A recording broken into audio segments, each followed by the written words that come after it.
Well, hello there, brothers and sisters of WoT Blitz Universe. You're watching WoT Blitz Addict again. Welcome back to the channel. I just came back from holiday. Hope you missed me, guys. Even though I pre-recorded some videos for your entertainment, and we're still on the 500 sub quest. So help me out and hit that subscribe button and the notification bell so you won't miss another episode. But let's get back to game. Yeah, we're gonna talk about the Caernavron. The Caernavron is tier 8 British heavy, which is really good in a way, but it wasn't my best choice, let's say. But let's talk about it further on. Now let's look at the consumables, multi-purpose restoration pack, repair kit and adrenaline. That's my setup for this one. You can use the improved engine boost, but I prefer using adrenaline, and I want 2 repair kits just in case. Putting NT, of course, because why not? Improved fuel and protective kit, that's the best combination for me. You can get extra hit points, but well, it depends on your playstyle. AP 37 AP rounds, 16 APCR rounds and 7 HE rounds, cause HE isn't really spectacular. Of course, gun rammer because the DPM is crazy good on this tank, enhanced gun laying drive and vertical stabilizer, also defense system, improved assembly, and I would go for the toolbox right here because I mainly go for it. Improved optics, engine accelerator and consumable delivery system or high-end consumables. It depends. High-end consumables works fine. But let's look at the armor profile. As you can see, it's not spectacularly good. We're shooting at from AMX 5100, but it can stand against many tanks, especially in the medium and long range. Because as you can see, the front plate is strong, the sides aren't strong, but you can side scrape just a bit. And if you use your full gun depression from medium distances, if you move along just back and forth or just wiggle a bit, it's really hard to penetrate this tank, and it's really good.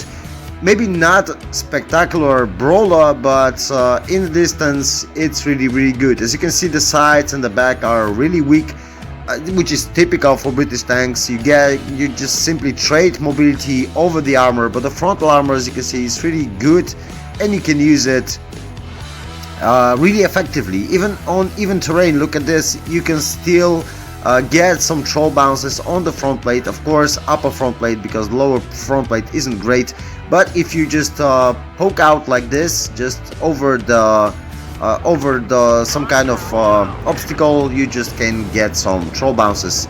And now let's check few games, and at the same time we're gonna talk about the tank itself. I'm tuning here with my amigo Martin Delange, and he's using VK40-502A, which is also a good tank, and I already reviewed it, and I told you there how to use it and why is it good. But we're talking about Caernavron in this episode. So Caernavron basically was the tech tree version of Action X.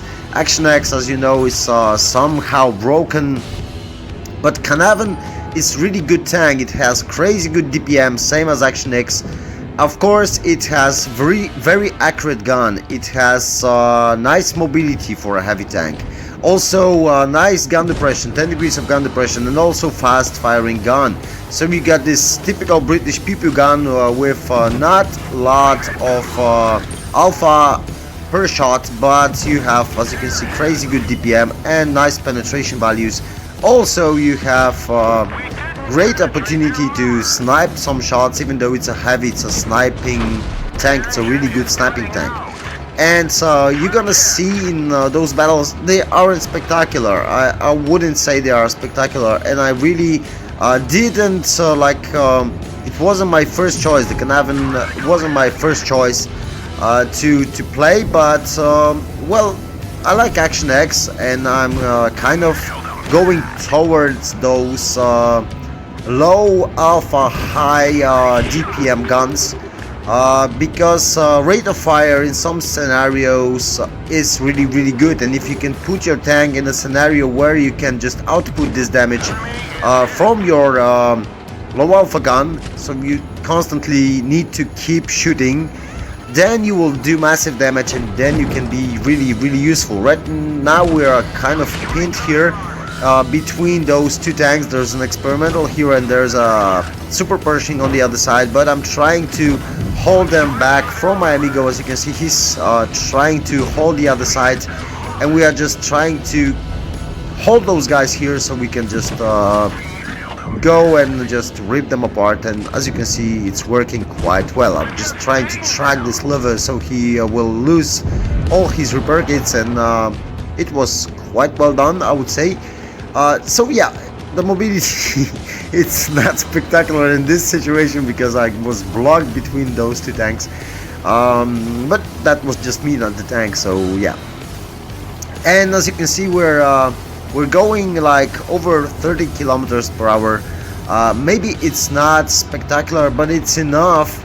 It's enough to move along across the battlefield. And if you wish to trade one of your repair kits for that engine boost, it's going even faster, way faster, and it's working really good. So it's kind of begins to be a medium tank with nice armor profile, and it's, as you can see, it goes up to speed really fast. It's not like it's gaining speed like a lever when you need to wait for a longer time to just gain your speed and to get your tank to full speed. In this scenario, this tank could really go up to speed quite well, and the turret traverse speed is also good, so you can try to trade with those light and medium tanks. So it's not that easy to circle. Of course, the traverse speed isn't great. I would say it isn't really great, but still the gun traverse speed on this turret is enough to help you out in the situation when you're facing medium tanks. Of course, it's not the fastest rotating turret, but it's enough to simply help you getting along. And this tank can be really good if you used to playing medium tanks, if you used to play British tanks in general, because if you use them correctly, then yeah, it's a beast. It's basically a beast. I know many players that really fear Caernavron because when it's used hold down, like 100% hold down in a situation when you can output the damage, it will work wonders. And in this game we were, as you can see, the bottom tier, and we were playing alone, so that means it's a typical random game. And this T-34, I have no idea what he was doing. He was just blocking me all the time. As you can see, he's just aiming at me. I have no idea what's the point, but well, it happens so many times in random battles. Then it's not even I'm not even really surprised that this was the situation. I was a bit salty, sorry for that, but yeah, it's really, sometimes it's really annoying when you're trying to do your best, you're trying to get some position early in the game, and those kind of players are just blocking you on your way. But as I remember, he won't last for long, this guy, so yeah, we don't really care anymore. This position isn't great for the Caernavron, but I want to use my sniping gun in distance right now, because as you can see, we're bottom tier, and I don't want to throw out my hit points, but unfortunately we're gonna receive some hits, even though it's not enough gun depression to shoot from behind, so we need to crash that hill, and that means we are just showing our bottom plate, and we are basically going to get toasted. That's why I decided to just relocate.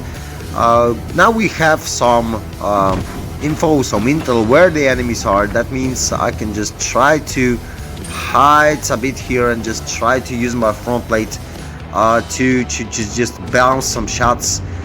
And so yeah, as you can see, we are basically kind of alone here, so I decided to go towards my team and just to help them a bit. HE isn't spectacular, but in the situation when you meet waffle trackers or Borsix or some other paper tanks like SP1Cs, HE can do it. So this tank really can hold a lot of ammo, so you can just put some shells, some HE shells in, and so as you can see in a situation like that, it really works really good. And even though you won't be able to use it same as you will use it on the tanks like high caliber guns, you still can use it against paper tanks. And now we're gonna switch to AP, because the Tiger 2, we have nice penetration value, so this Tiger 2 won't be a problem, and I don't want to lose my DPM. So as you can see, with Adrenaline we can track him in place, and unfortunately this didn't went through, which is a shame, because otherwise we would be able to simply farm the damage out of his tracks and he won't be able to do anything. And we are coming to a close-up of this video, so thanks again for watching, hope you enjoyed it. Thanks for all the new subscribers that I received, and I really want to thank Mitzi for making the opportunity for me to just grow up a bit, and he also was kind enough to simply subscribe to my channel, which is great.